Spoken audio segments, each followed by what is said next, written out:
got your back with true hip-hop. Yeah.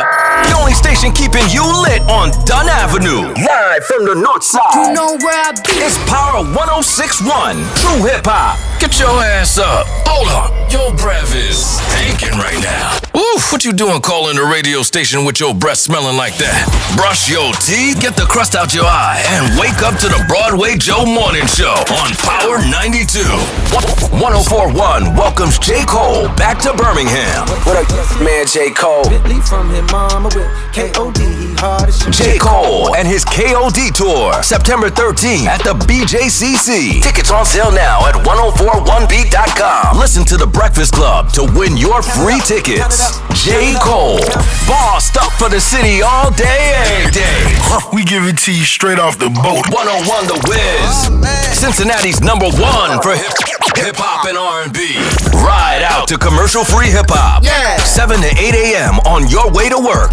Hot 95.3. Let's get it.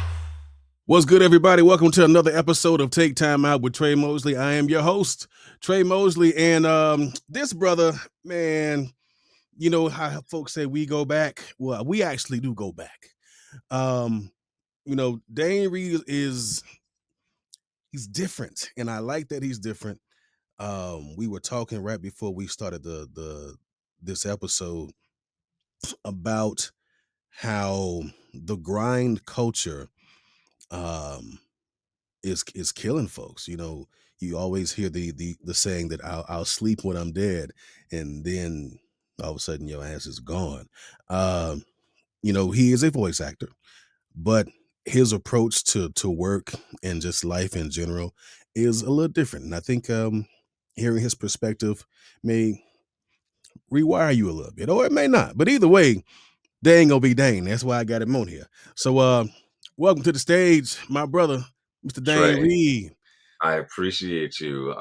You know, I was saying before you started recording, we were having our powwow, whatever, and you've had some pretty dope ass, very accomplished, high level voice actors on here, and I was trying to figure out what I was going to add to this conversation.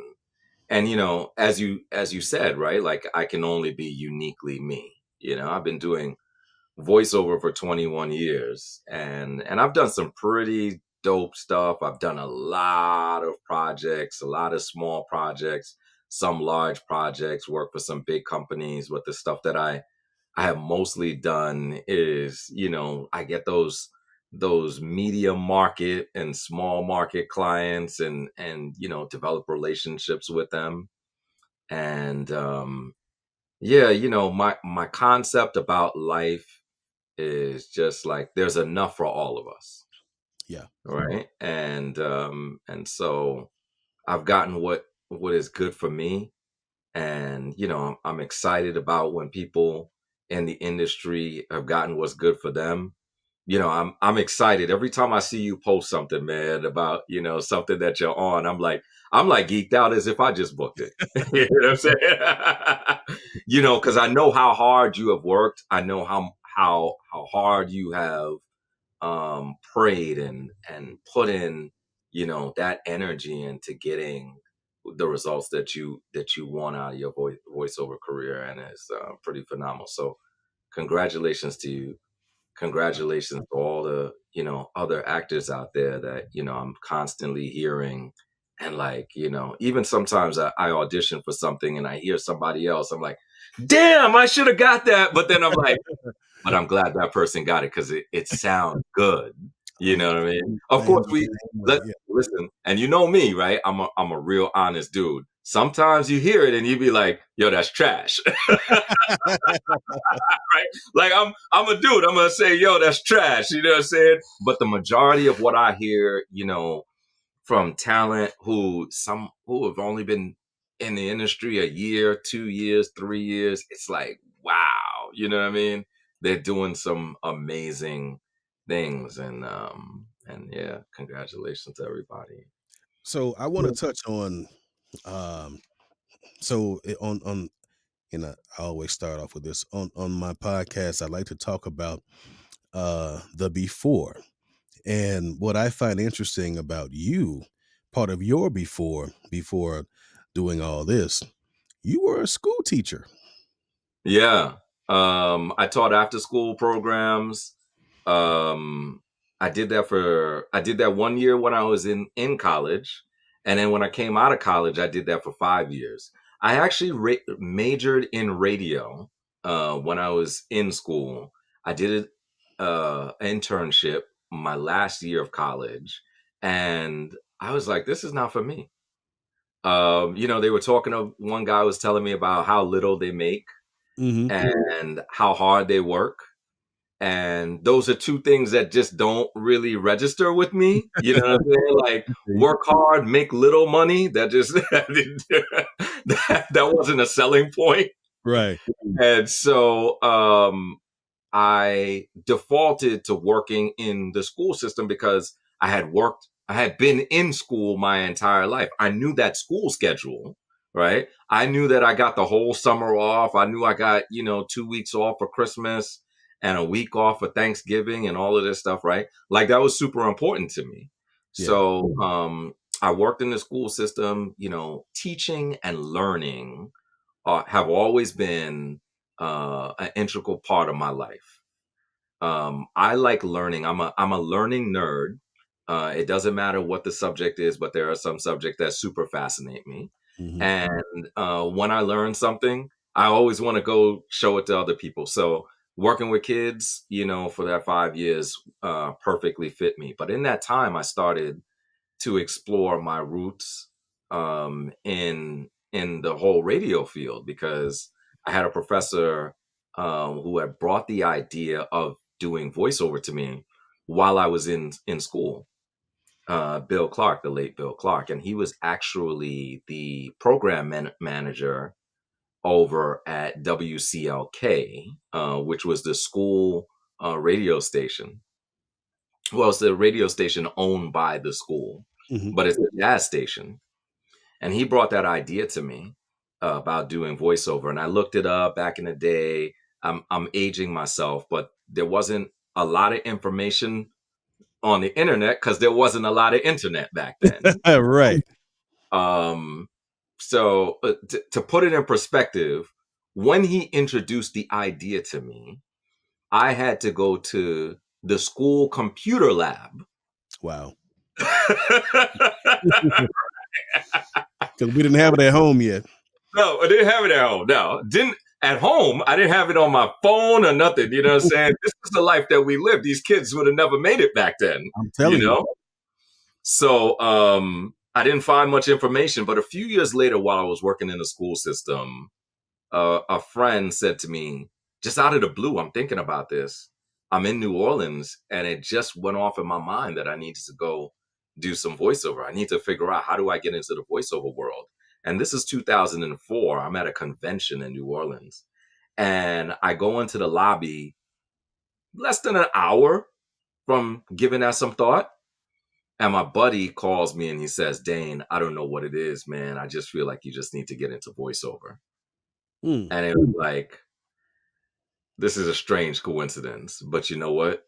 I'm going to take this and run with it.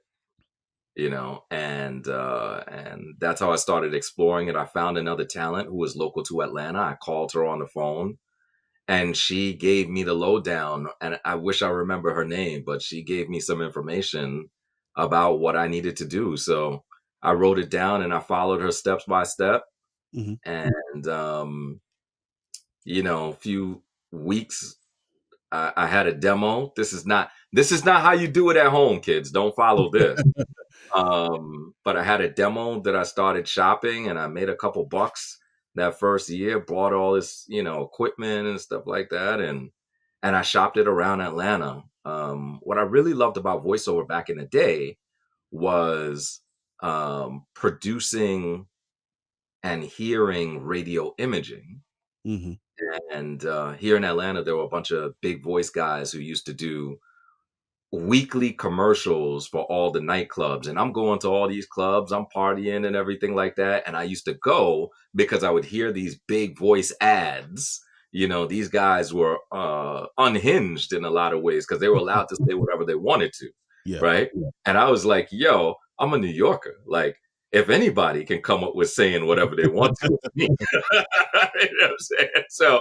Um, so I wanted to get involved, and I knew that's the other thing. I knew that if I could learn to produce these commercials, there was clientele built in every single week, Hmm. right? Because there were parties every single week.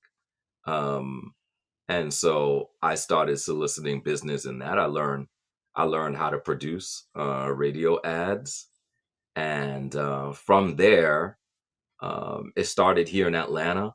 I started traveling throughout the country, jumped in my car. Sometimes I would stay in some really shitty hotels just to, just so that I can go see a client, go see people at radio stations. I Yeah. got really cool with account executives in different markets. They would send me, clients. Hey, this person needs a quick radio spot. They need it to be big, da da da. So I would produce these ads. My thing was to have the ad to you in 2 hours, you know, and be able to do corrections for you relatively quickly as well. So from that, I started getting known, and in 2013, I was asked to be the voice of WCLK, the same radio station that my professor Yeah. was the program director for. By that time, he was sick, and I think he passed away by that time. So Oh he man. never got a chance to hear me on the station that he was the program director for, which would have been like a full circle moment to me. That Yeah. would have been pretty freaking Absolutely. awesome. Yeah. Because I was going to ask, had he heard you, but sorry he didn't No, get a chance. But from your perspective, how did you feel knowing that's where you started, and then here we go, not even a full decade later, you're back at where it all began, but now it's you. Like, what was that moment like for yourself? um, it was it was bittersweet. It was mind blowing, and it still blows my mind because it's 2025. I'm still the voice of that station. That's what's up. So there are times that I tune in because it's here in Atlanta. I tune in and somebody's in the car, and I'm like, "That's me! That's me!"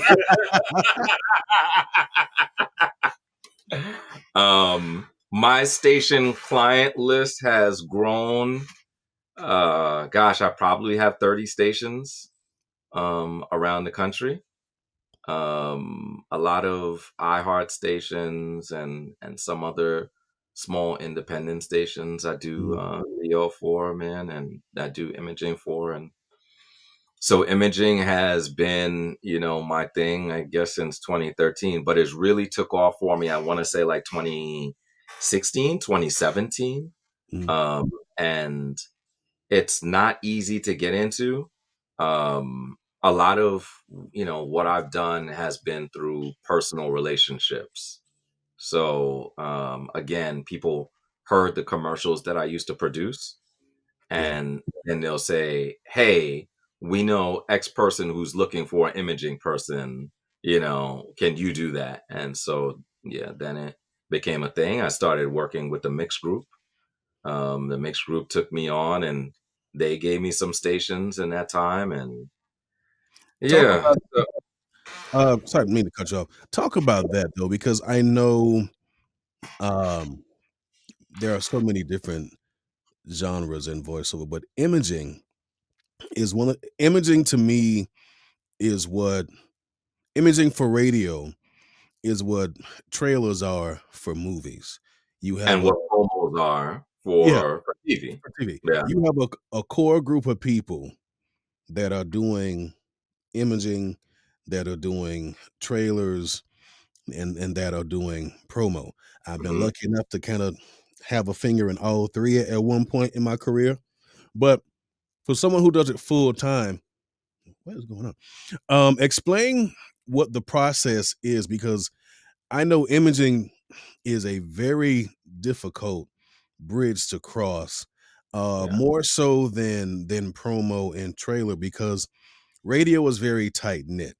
You know, You may know someone that was at Cumulus that's now, doing iHeart, or back when it was Clear Channel. You had different people, but because people move around so much, you get to make those connections, you get to network, and talk about how networking in the radio space helps you get out there more when it comes to imaging. Yeah, so again, like I said, it was a evolutionary process for me, Mhm. right? So through producing commercials and people hearing the stuff that I produced and how that sounded on their radio station, and the fact that I was able to take it to these local clients who gave me kind of just like free reign to do and say things how I wanted to say them. So like, yes, so on top of doing radio imaging, I do narration, I do, commercial, I do, whatever, right? Like I do live announcing. I do all of the all of the voiceover genres, right? Like, but their structure in doing voiceover. You got some director going, no, do it like this. Okay, can I get another take? Can you take this like this? Da da da, right? But when I was producing, and I still produce, by the way, but when I started producing these these local commercials for these guys, they are not the casting director. They are not, whatever. They just want a good product, right?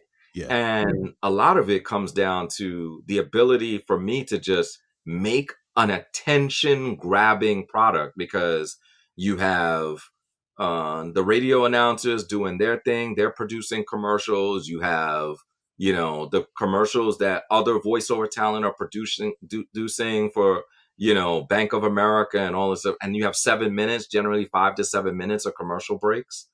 And you got to stand out, right? So I had to be big. I had to be attention grabbing, and a lot of times outrageous, right? And I've made some commercials that were so outrageous that they were recalled. Oh, wow. Right. Yeah, like you start saying some things, because you really got to get your audience in, Yeah. and the radio station be like, "Nah, we can't air that." Right. There was a commercial that I produced for a client one time, actually down in Florida in Tampa, and where I was cursing Oh, in boy. the commercial, right? I bleeped it, of course. Yeah. And they said, hey, you got to tell your guy, telling the client, hey, you got to tell your guy he can't do that, right? So the next week when I produced the commercial for this client, I produced the commercial and started it off by saying, the radio station said that I can't say bleep.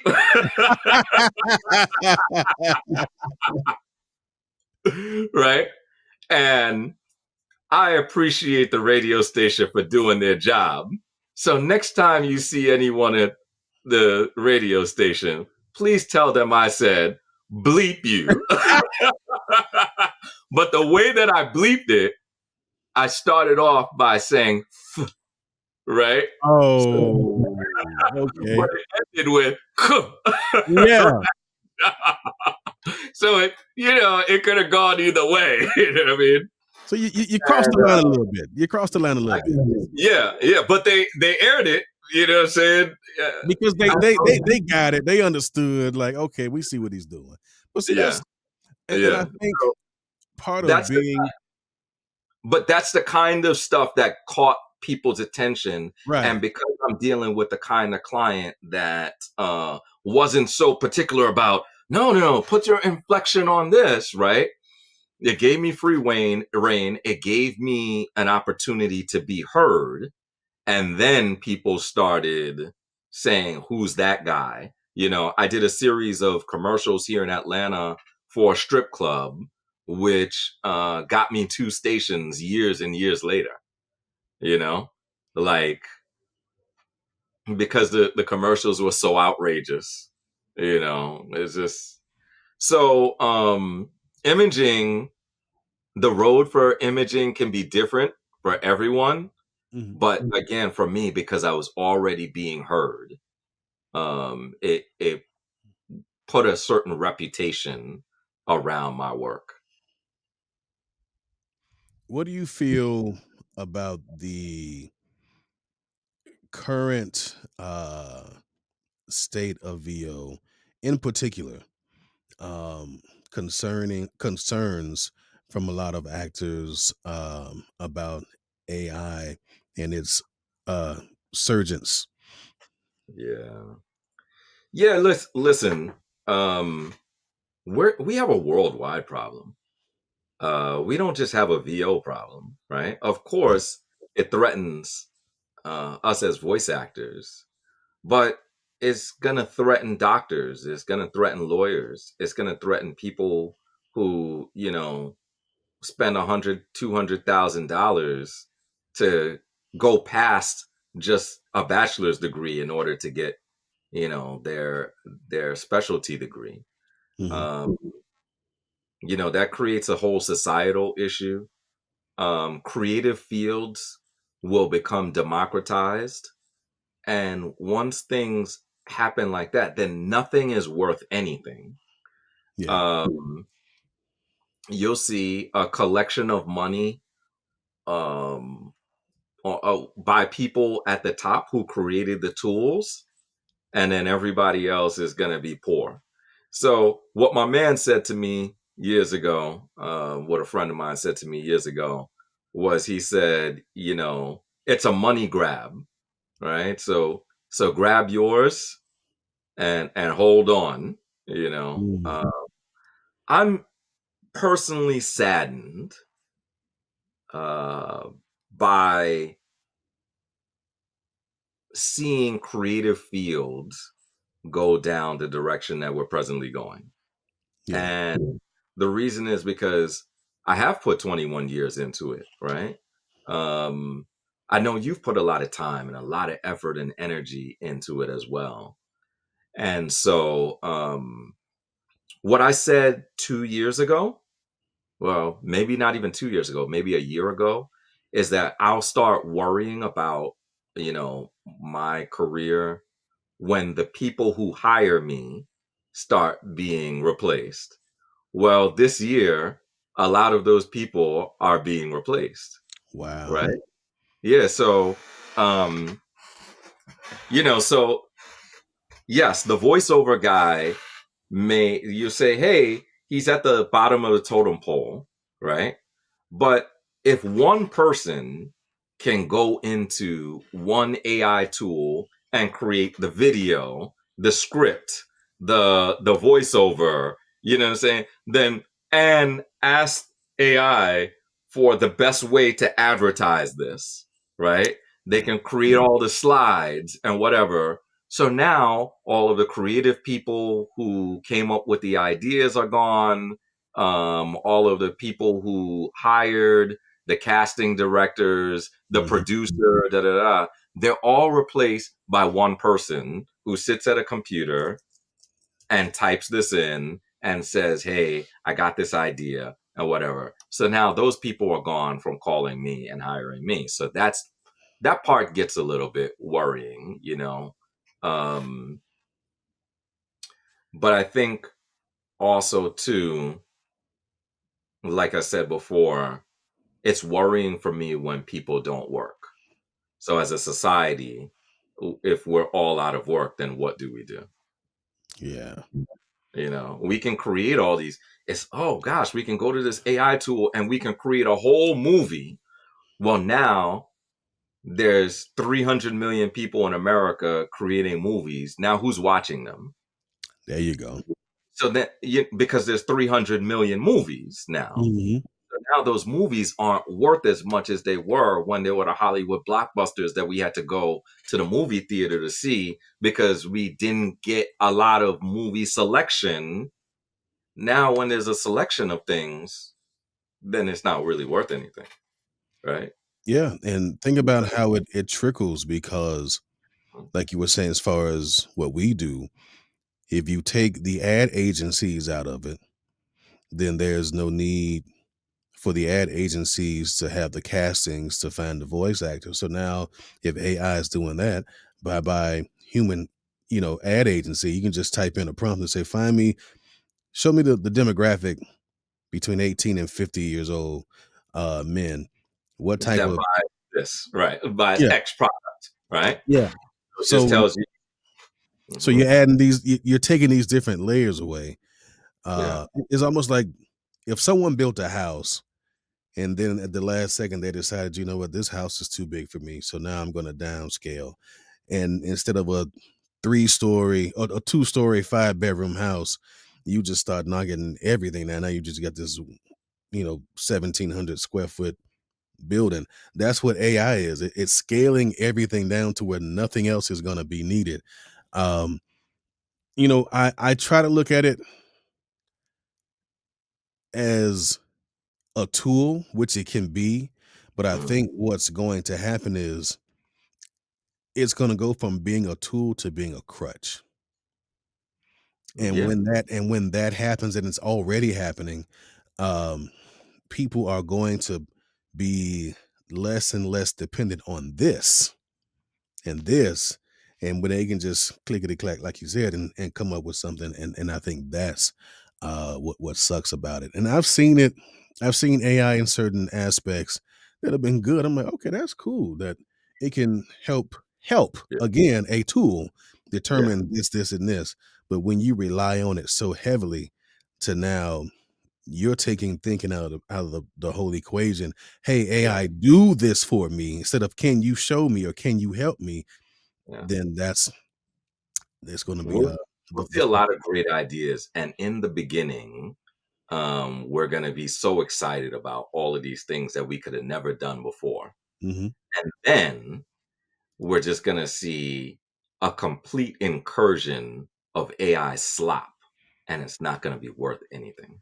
And so that's the big long term issue. And when I say long term, I don't even see that happening in 5 years. It's like a year and a half because of the speed at which things are moving. And like Absolutely. I said, I wouldn't worry, except the people who needed work also protected my work. Yeah. And once those people are gone, then it's like, you know, yeah, Yeah. It's something that we definitely like you said, it's not just a VO problem, it's a global problem, and it's something we need to keep our eyes on. Um Switching gears. Uh right. But you give me something happy. right. That's throw where me, we going. throw me So a fastball that's not that fast. I'm gonna throw you a meatball pitch right down the Right, pipe. right. You were one of the first people that I knew that incorporated voiceover and your excursions because you love to travel. You have been Yeah. to at least 50 countries now. 59, but who's Yeah. counting? Uh, so it used to be a time where the golden handcuffs as it were would Mhm, where like, hey, yeah, this job is lucrative, but you have to kind of be in one place and you can't leave. You mhm. are debunking that with every flight you take. Talk Yeah, about how you're able to be in India, Bali, fill in the blank country, mhm. and still not only do your work at a high level, but you're in this beautiful exotic place and because I see the pictures, I've seen the drone shots, brother. I'm watching, you know, how are you able to incorporate the two? Because even still now for a lot of people, they can't do it, or maybe can is not the word. They don't have the capacity at the moment to do it. But how were you able to say, look, yes, I love my work, but there's so much of this world that I have not seen, and damn it, I'm going to see it. Oh, by the way, I have some work to do. I can still knock that out too. Talk about how you bring both of these worlds together. Yeah, so you gotta have a passion for both, right? So I have a passion for traveling and I have a passion for voiceover. And so when you have a passion for both and you don't want to give up either one of them, you have to find a way. So when people say that they can't, it's not that they can't, it's just that you just don't know how yet, right? And th- I've had a lot of trial and error, Mhm. mostly error. And the great thing, we were talking about the AI and the bad things about it, but technology Mhm. has reached a point where now you just have to know what tools you're using, right?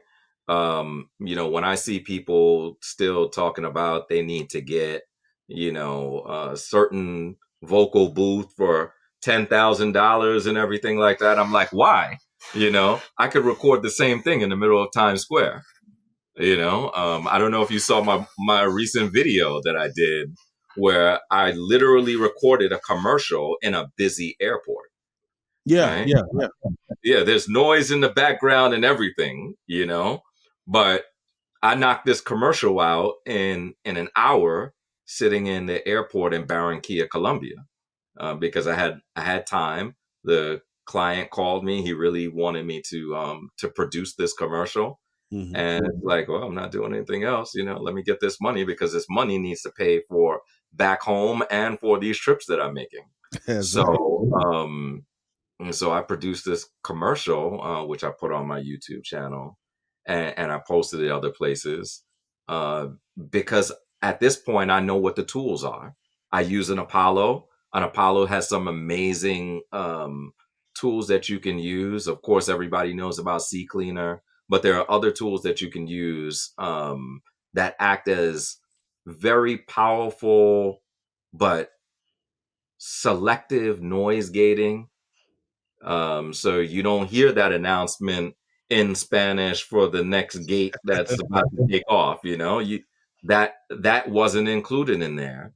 And for any other noise, there are other tools that clean things up afterwards. So I use those, and I'm able to record wherever I go. I have some pretty interesting stories. There's the Barranquilla story.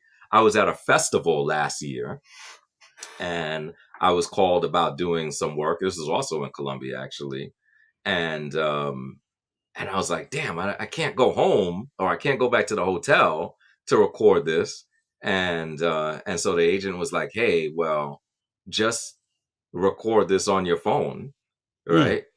And I recorded it on my phone, and they cleaned it up, and then it was sent to the client, and they listened to it and I guess it was fine. So there have been other times when I recorded on my phone in the bathroom there was one time in Houston, and then hopped on a plane and went to Brazil. There's been some interesting times where I needed to get something done and either my phone was there or I got my travel bag, Mhm. small bag that I take everywhere with me that keeps my equipment with me, and I make it happen. Yeah, my equipment. I worked with George the Tech to get my equipment um, that I travel with to sound as close to my studio sound as possible, Yeah. and then from there, environment still plays a big part, so I do the tweaks. Shout out to Cvox. That's the one I use. Uh, Hmm. even in here, and this is a pretty quiet environment, but every now and then, um, someone's gardener is out there mowing the lawn and hit that Cvox and Yeah. it's all gone. Do you use So, it before or do you use it afterwards? um, both. Okay. I'll put people on. I use a tool called Valley People. Hmm. And that's an Apollo plugin. That is okay. I'll check that out. Uh-huh. So from do you remember country number one that you went to? Well, country number one is officially here, the United States. Country number two would be Jamaica, which I'm actually returning to in the next couple of weeks. Country number three would be Canada. And gosh, what would be four from there? I think Costa Rica was number four back in 2005. So, are there any countries out of the 59 that no one's counting, um, that have been repeat trips for you? Like, are there Yeah, certain yeah, places you like, "You know what? I love this so much, the people, the culture," and I know you're a food snob, and we don't get into that. yeah. Are there Uh, certain countries that you like, "Okay, I've been here 5 times now." What is it about that place or places that keep you going back? well, I've been to Costa Rica many times. I had a Costa Rican girlfriend, I will say. So that kept me going back to Costa Rica for a while. I went to Spanish school in Costa Rica, so I have an affinity for that place. I know it pretty well. And Panama, I've been to multiple times as a consideration for a place that I might want to live one day. Colombia, I've been to multiple. Every year I go to Colombia for a festival in Cali. Colombia. It's an Afro Colombian festival, so it's pretty dope. To hear that mix between Caribbean and African and Latin music mixed with the flavors of the food and the Yeah, culture is pretty awesome. So Colombia is also on my short list of places to live. I have been Thailand multiple times. Pretty awesome place. República Dominicana, Dominican Republic, mhm, multiple places. Pretty. I don't go there anymore, but I used to go there pretty often. So those are places that I'm pretty fascinated by. I've been to, of course, the London and the Parises multiple times. I have family in the UK, yeah. so visiting them a few times, including twice in the past 2 years. So yeah, I love those places. Ultimately, I got to tell you, the place that I just overall, just as a region.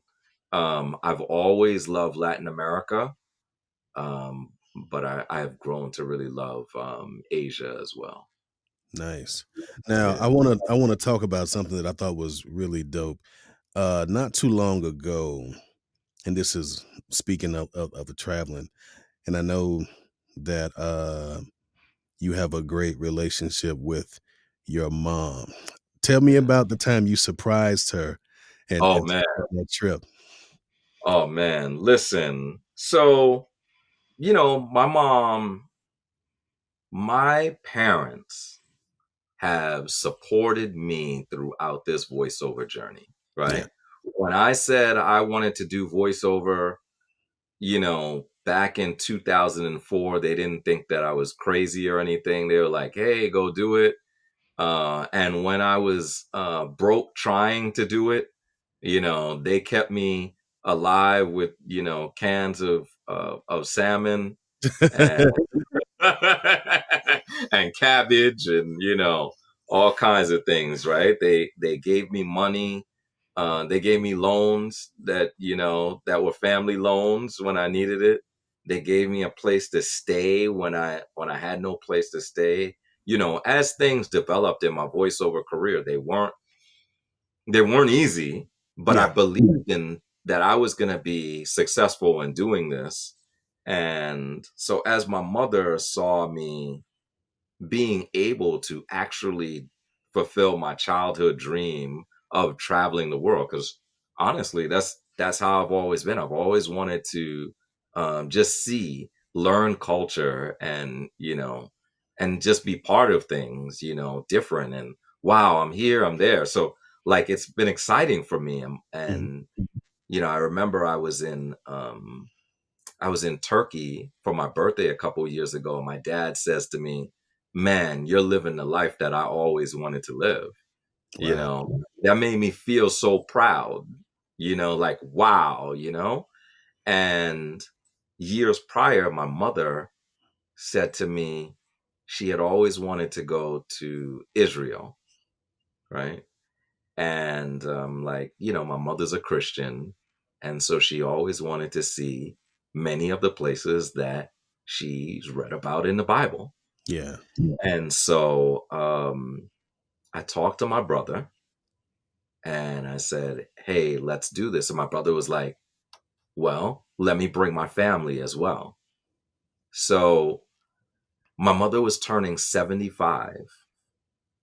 She's still in great physical and mental shape, right? And she still works. She loves working. My parents are like the opposite of me. They're both, older and they love working. I am not that guy.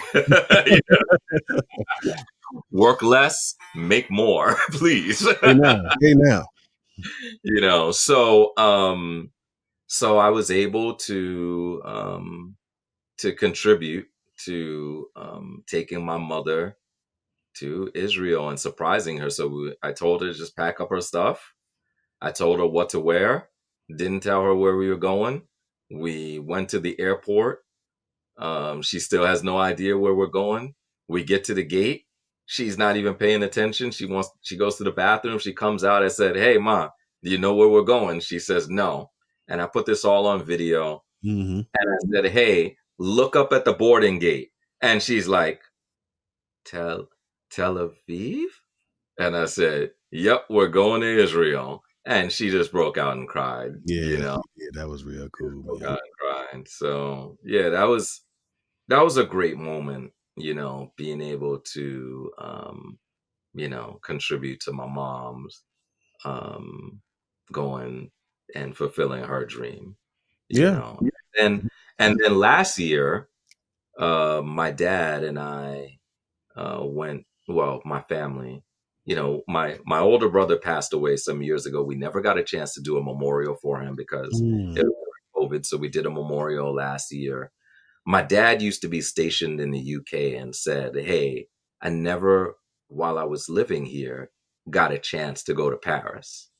So I organized a whole trip Yeah. so that we could take the train over to Paris and spend the day there and do different activities there. And that was a whole fiasco. It turned out it was fine.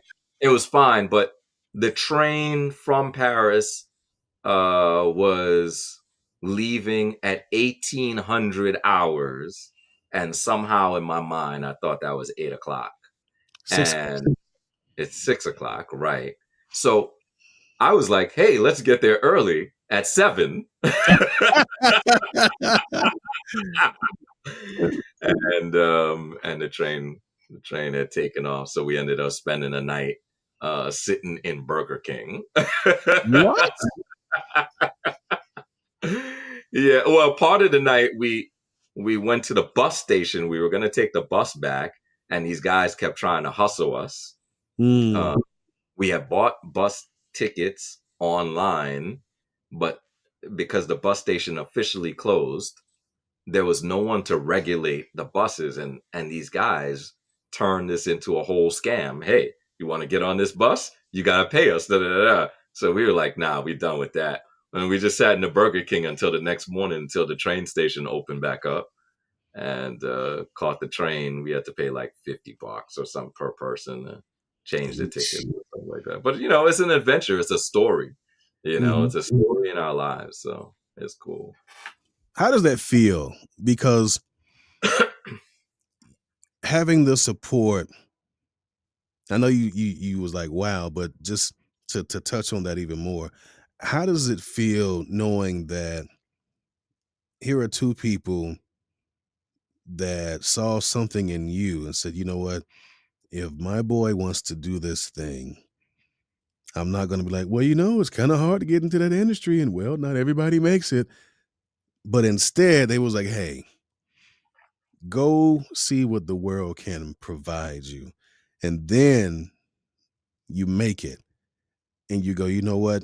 You guys believed in me. So the least I can do let me help some of your dreams, because not everybody has that opportunity to do for their parents, because let's say that the parents pass away before they make it, but you were able to fulfill that and see the joy and wonder in their faces as a son. Yeah. What's that like, being Santa Claus? Well, first of all, don't bring up Santa Claus over here. I don't know if you noticed, I got a beef with Santa. Okay. Uh-oh. Okay. We got to get into that, boy. What's that about? Still waiting for some things from back in the day. Okay. No. But seriously, I think so I don't have children. That's never been part of my dream, and as a matter of fact, I wrote a whole book about that. Yep. Did the audio book for it, Forget Having Kids. If y'all can see this, can y'all see that? Let's see. I have a copy, and one day when we link up again, you got to sign it for your boy. Yeah, so I definitely will when I see you. But I wrote the book Forget Having Kids. I'm having fun, and then I did the audio book for it. But because I don't have kids, I have the same love and affinity for my parents that I would have for my own kids. Yeah. And obviously my parents loved me, and I feel like my parents love me even more because it's kind of like the Bible with what it says, we love because he first loved us, and I Yeah. love my parents because they first loved me, right? And they continued that support even as I was this big dreamer wanting to take on this obscure career, and they just said, yeah, okay, go do that, and it was a full faith thing in them, right? It wasn't like, yeah, go try that, it was like they saw every day me working towards this goal, and they believed that I could do it. And I've had girlfriends and they believe, but then they fell off, and I've had friends and they believe, but they're invested in the things that they're invested in. But long term, the two people who have been there to support my ideas as a voiceover guy, as a traveler, as a dreamer, as a creative, that's been my parents. And the same way that, like I said, that you would love your own children, that you would sacrifice and take them to Disney World, man, come on. That's like, you have to do that. You absolutely have to do that for those very important people in your life that love you, who loved you first, and continue to love you, not because it's their job anymore, because their job ended at 18, Right. right? But they continue to labor long after that. So If I can get my mom and dad to hop on the damn plane, I'm like, where y'all want to go? Well, I don't know. Just so that's I'm bringing up my own trauma. That's another story. listen, send the video of when I took my moms to Israel, right? And say, I want to do this for you. You know what I mean? I Yeah. just got to get on this plane, you know? And it was an awesome adventure. It was an awesome bonding moment for me, my mother, my brother, his family. It was incredible, Yeah. and time is limited, so impress upon them that these are moments that I really, really, really want to share with you guys. I am going to work on that, sir. Um, Getting back to what we actually brought you here for, just a little thing called voiceover. Yeah. What is, and maybe you've already had it, but do you have or have had or have fulfilled the quote unquote dream job? And if you haven't, what would that be?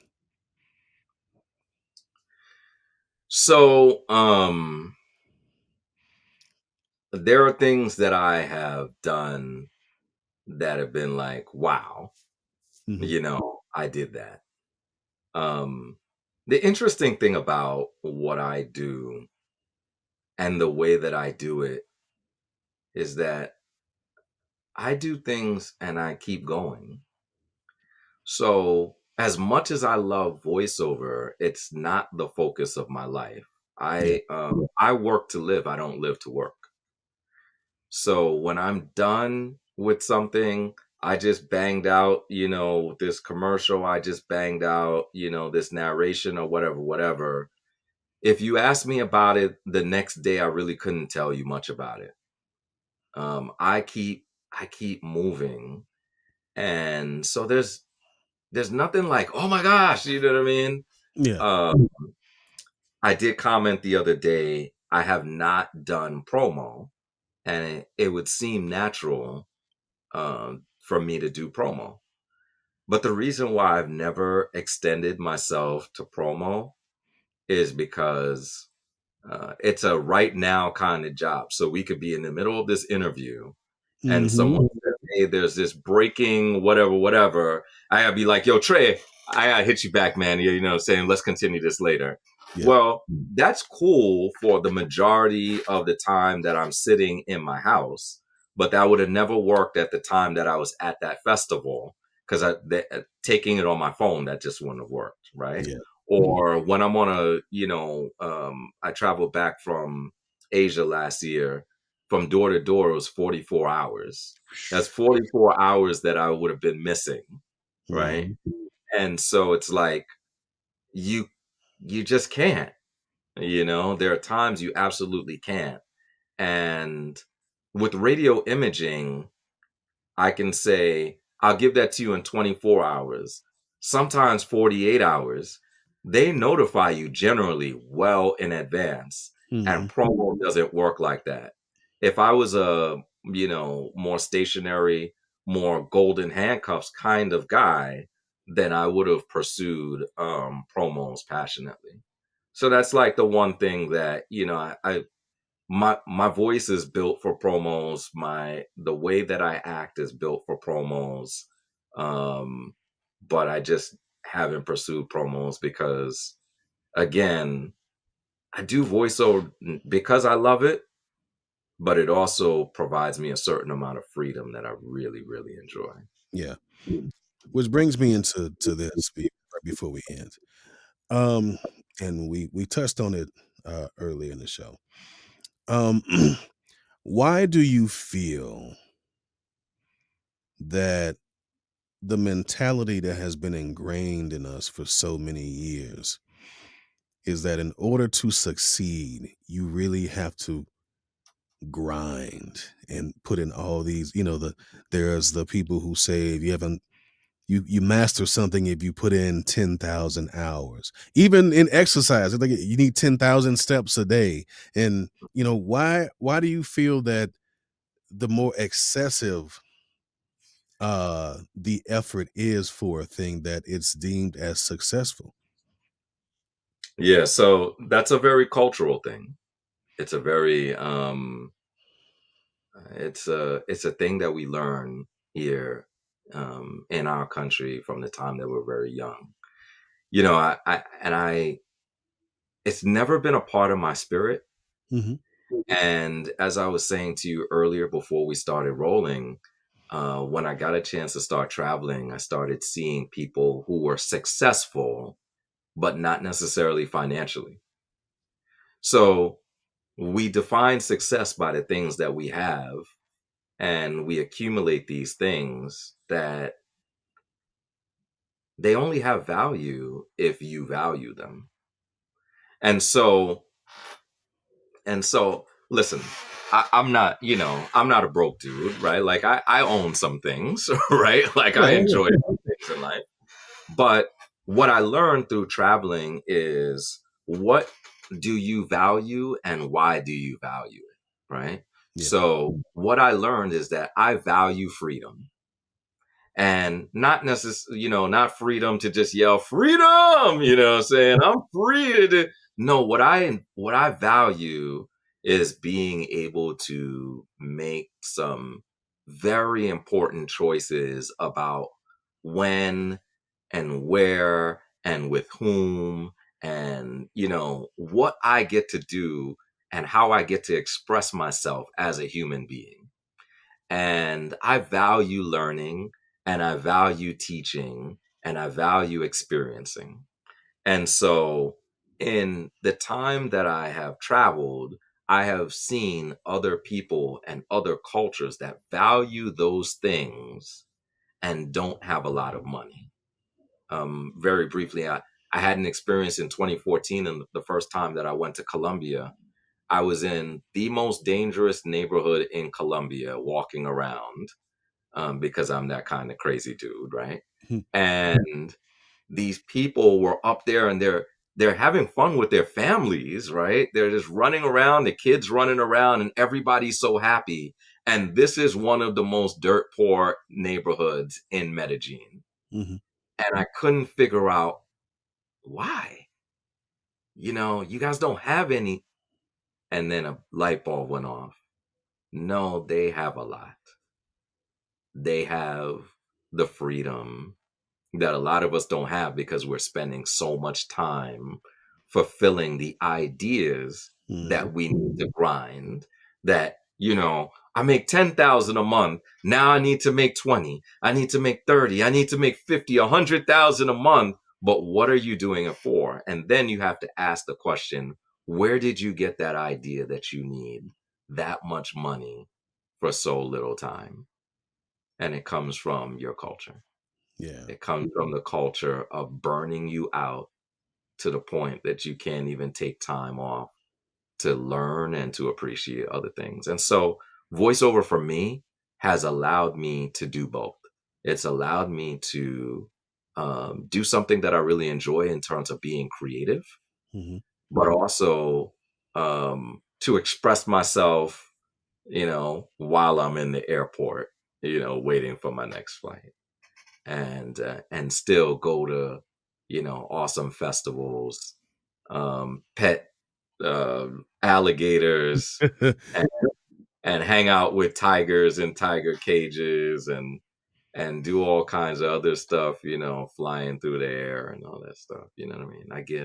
I get to do all of that, Mm-hmm. and voiceover took me there. That's one of his hashtags, by the way. Um, Yeah. well, this would be self-serving to ask you, but my final question that I ask all my guests, even though you've already told us, how does Dane Reid take time out for himself? But I think we already know. Yeah, yeah. Time out for myself is the goal.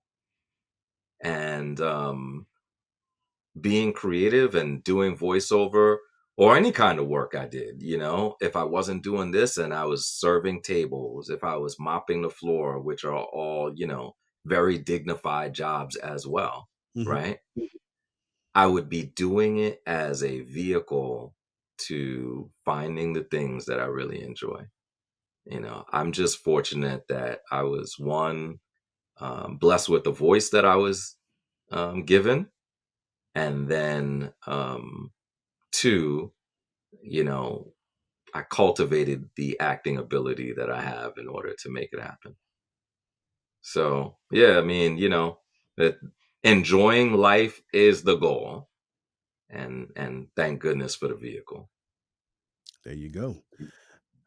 Well, brother, we have come to the end of this trip, but before we go, tell folks how they can keep up with you on your socials and find out what you're doing and where you may be in this uh, big blue planet that we live on.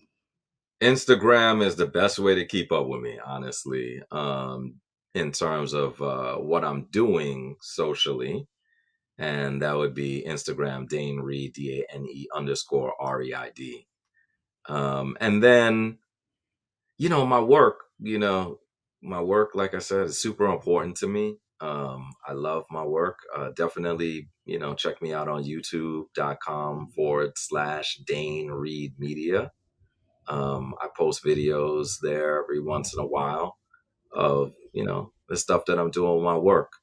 And I do interviews occasionally too, not as much as I used to. I would travel places, and hey, since I'm here, let's and And what was awesome about that, and what you can probably attest to as well, is by doing these interviews and being more personal with people, Yep. you're able to also learn and in turn teach your audience who's watching. And I did that for many years on a consistent basis, and now doing it more intermittently. So yeah, but check me out on my YouTube channel as well. And I can say this now that I've had you on, that you were one of the influences for me to even start doing this podcast. Oh man, So awesome. this is my full circle moment, because you kind of gave me the impetus to do it. I haven't traveled around the country like you have yet. The full circle moment will be when I come to your studio and interview you. There we go. That'll be the full circle moment. I take that. Well, brother, it has been good to not only hear from you, but to see you, man. And we gotta do this more. Yeah. But thanks again for hopping on here and spending some time with me. And like the brother said, I hope that you learned something today, and go take some time out for yourself, and we'll see y'all soon. Thanks for listening to the Take Time Out with Tre Mosley podcast, part of TMX Creative. You can find us on Apple, Spotify, iHeart, or wherever you get your podcasts. You can also find us on YouTube on the Take Time Out with Tre Mosley YouTube page. Thanks for listening, or thanks for watching. Either way, we'll see you soon.